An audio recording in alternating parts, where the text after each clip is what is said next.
Anem a conèixer ara un nou restaurant. És el restaurant que està dins les instal·lacions del Gremi d'Hostaleria i Turisme del Barcelonès Nord, que està aquí a Badalona, al barri de Casagemes. És un restaurant on els alumnes oferiran els seus plats a un preu molt especial. Hi ha anat l'Anna Rovira. Així ens apropem a un restaurant, però un restaurant especial. Sí que és cert que tot restaurant té dues ànimes. Una, que podríem dir que és la que té un nexe, un punt en comú més pròxim al client, que és la sala on se serveix, i l'altra, que és la cuina. Hem vingut, però, a un restaurant que, a més, podríem dir que en té una tercera d'ànima, que és la d'ensenyar als alumnes l'amor per la bona cuina, l'amor per la restauració. Estem a l'escola de l'hostaleria de Badalona i estem amb el que és el seu representant, la seva ànima, el seu professor. Diguem-ho així, Ell és en Joan Obiols. Joan, molt bon dia. Bon dia. Explica'm com s'us va ocórrer, perquè el gremi fa ja molts anys que dansa, però aquesta escola va començar fa ben bé 4 anys. Com va començar i amb quins objectius? La idea fa 10 anys. 4 anys ja que estem en permisos i el tema que ens van costar molt per aconseguir-los, i amb les previsions era perquè, com estem arraigats també amb el gremi, nosaltres teníem molta oferta, ens demanàvem molta demanda de treball i no teníem gent. I llavors jo ja m'he dedicat tota la vida a ensenyar, jo he tingut amb els meus restaurants, però sempre la meva meta era muntar una petita escola i crear nanos per l'oferta que hi ha de feina. L'hostaleria no fa falta, no hi ha crisis. Jo us ho dic de veritat, nosaltres estem damunt i el que necessita és personal qualificat. Darrerament, en els darrers 2 mesos, heu posat en marxa una iniciativa que és obrir precisament les portes a la ciutat de Badalona perquè la gent pugui també tastar allò que s'ensenya a fer aquí a l'escola. Fa un parell de mesos ens hem començat a atrevir a obrir. A veure, a nivell professional no ens atrevíem, perquè, a veure, obrir un restaurant amb 30 places, vull dir, no costa res, i més quan ja ets un professional, però no era obrir un restaurant amb professionals, era obrir un restaurant amb alumnes de l'escola. Aquí és la problemàtica, no? Ara ja heu tingut el relleu, ho heu pogut fer, i quina mena d'alumnes rebeu en aquesta escola? Hi ha de tot, venen de tot. La base que hem començat ara són nanos molt joves, de 16 a 18 anys, que aquests són els que... Però dels que han passat ja per aquí se'n poden haver aprofitat un 70-80%, vull dir que ha estat un bon promig, estem molt contents, i de gent gran que es fan reciclatge, gent que tenien altres oficis i que se n'han anat d'allò, llavors fan de formació professional i venen a formar-se, i amb aquest sí que adelantes molt més, perquè primerament... Ja tenen la base. Claro, volen ser ells, ho han escollit ells, els hi agrada, i l'hora d'aprendre és molt més ràpida. Aquesta era una part, una de les ànimes que hem dit, però n'hi ha més. En tota escola i en tot restaurant hi ha més ànimes. Ara marxem cap a l'altra gran ànima, que és la de la cuina, que és on els fogons fan bullir l'olla i on realment es pot ser més creatiu, Joan. És el cor de la... I anem? És el cor, no l'ànima, el cor. Com heu organitzat la cuina? Perquè veig que, a més, a l'altra banda també n'hi ha una altra. Com està organitzat, Joan?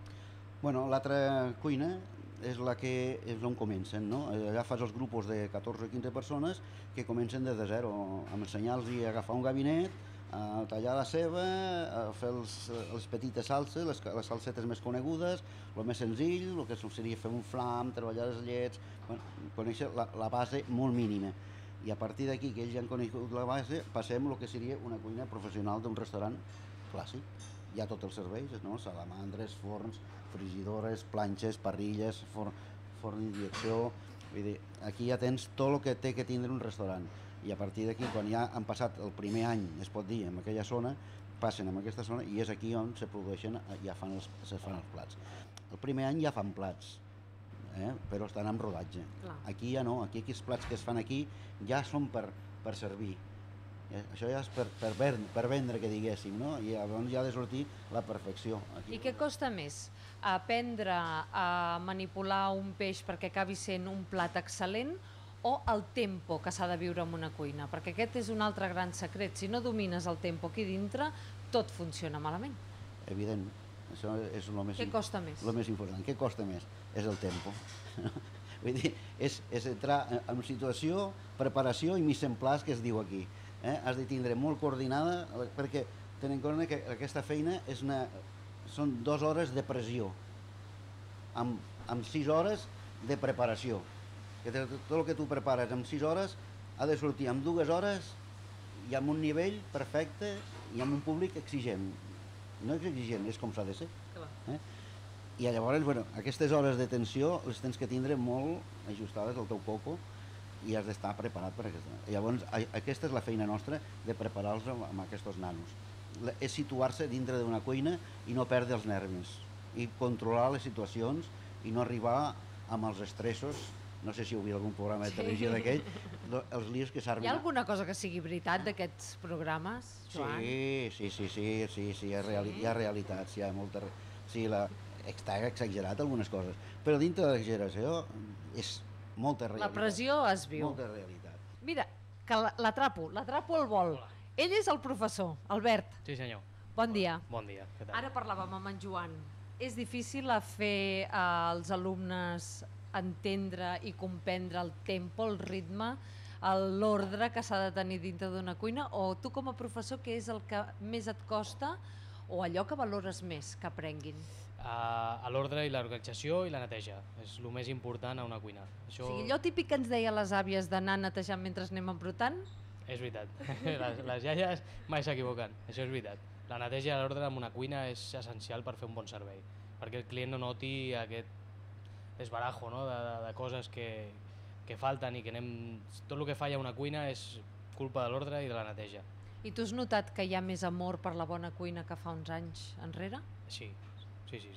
Molt. La cuina ara mateix està a un punt molt valorat aquí a Catalunya i fora de Catalunya. La nostra cuina és la més valorada a nivell internacional.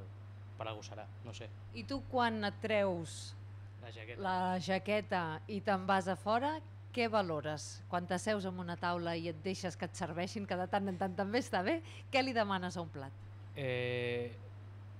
Li demano un ordre i una neteja, però soc una persona molt senzilla quan vaig a sopar o a dinar por ahí. No soc molt exigent, perquè sé el que hi ha darrere i tampoc no m'agrada exigir. Simplement el que pago que estigui bé i que sigui coherent i ja està, no demano res més. Honestedat, no? Sí. Que a vegades això també és una cosa que costa molt de trobar, que hi hagi una certa honestedat en aquella carta. Exacte. És que hi ha molts restaurants que gasten qualitat, realment gasten qualitat. Passa que el que hi ha dintre de la cuina no és professional i aquella qualitat l'espatlla. Jo menjo més un ou ferrat que una llagosta, m'agrada més, la veritat és aquesta, és més a gust. Però que l'ou ferrat sigui un ou ferrat. Vas al restaurant no saben fer ni ous ferrats, vull dir que aquesta és la realitat.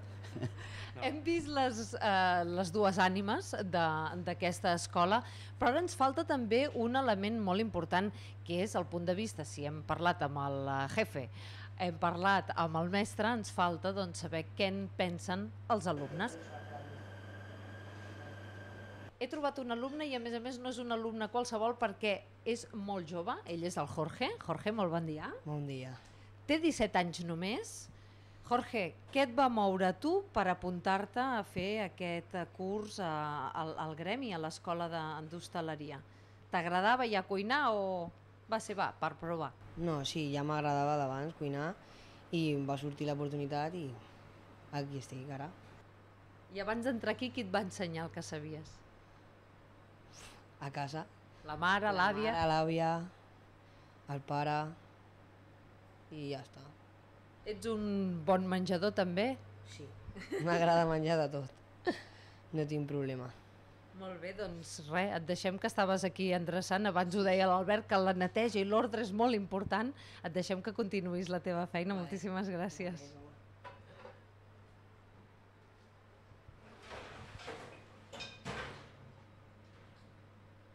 Doncs Joan, ja ho hem vist tot, estem aquí amb la màquina dels cafès, és aquí on es Sí. pensa tot?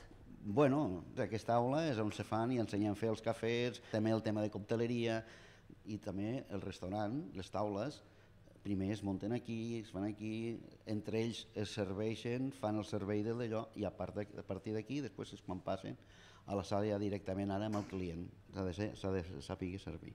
Per no molestar, mira, el millor servei que hi ha en un restaurant és que el camarer passi desapercebut. Quan en una taula parlen molt del camarer, anem malament, algo falla.